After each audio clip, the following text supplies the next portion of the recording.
Hi guys, it's good to see you today.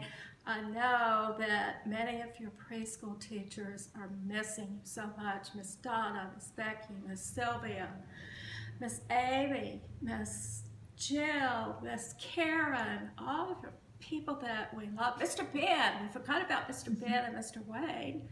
Oh my goodness, we miss you guys. So our stories, you've been hearing stories about when God created the world. And like I told Miss Donna, I love this time when we can go into our Bible and the very first chapter is about God creating our world. And I always think about, well, God must have just had the best time doing this. So let's review just a little bit. Let's talk about what he created first. And according to our Bible, it says he created light and dark, which you know what that means. When you go to bed at night, it's dark. When you wake up, the sun is shining. So in other words, he created heaven and earth. So that was the first day. That probably was awesome when he did that. Then on the second day, he created the sky, which now you can look up and see blue sky, or at night, or clouds, or whatever, or rain clouds, but it also separated the sky from the water or the land. So the second day, he created the sky. So, okay, this is night. Get your act together here. On the third day, he created dry land, plants, and seeds. Okay, to have plants, we have to have those seeds, don't we? So those flowers and those tomatoes that we like to grow and the corn that we like to eat, we have to have a seed. On the fourth day, he created the stars, the moon, and the sun. And remember what the sun does, it makes things grow. And it gets hot, and when the moon comes out, we get to see the big moon or the little moon, and we get to see stars. I like that time.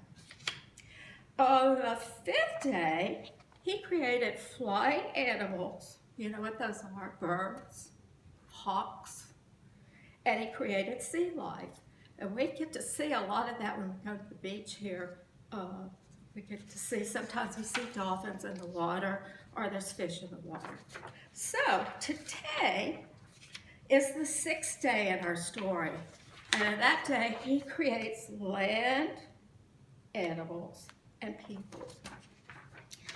And according to Genesis, he was very happy about what he had done.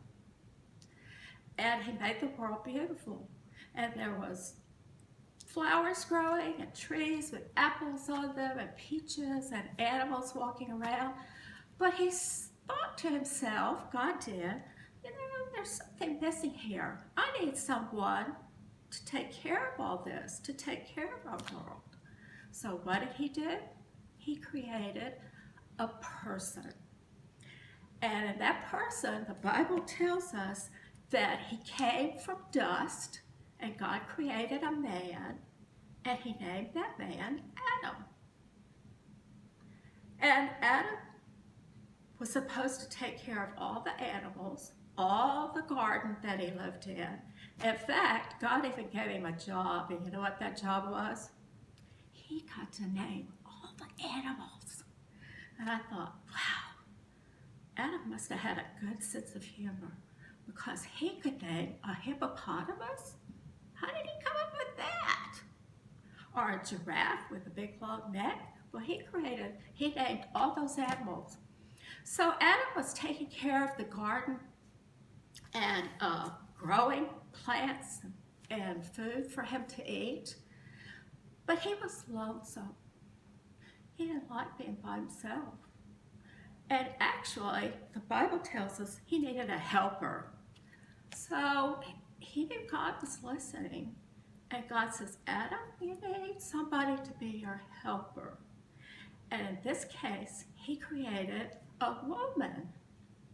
Just like your mom is a woman, he created a woman to be his helper. So in our story, it tells us that Adam and Eve were the first people to live on earth. That's pretty cool, isn't it?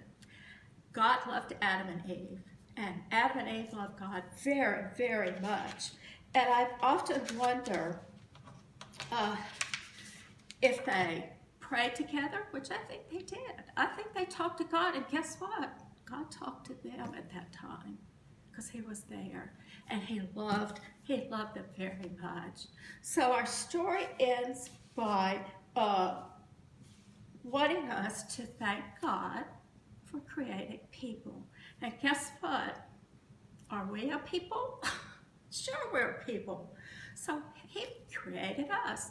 And one of the things I always learned when I was a little girl was that I was made special. I'm not like somebody else. I'm different in every way. I have different colored hair than other people. I have different colored eyes. I have different, as Miss Donna was talking about, I have different fingerprints. We're all different. And our Bible thought today is, I am wonderfully made. And that's what God intended for us to be. And he wants us to take care of his world. And I bet you can do that. I have a picture of me. You know, they made up these pictures. But it couldn't look like this. I kind of think it did. There's Adam, there's Eve, and look at the animals all around. There's a deer and sheep, and there's birds in the air. There's something up in that tree. Can't tell. Looks like a squirrel, maybe. I can't tell. I don't have my glasses on. But thank you, God, for making me. Love you. See you next time.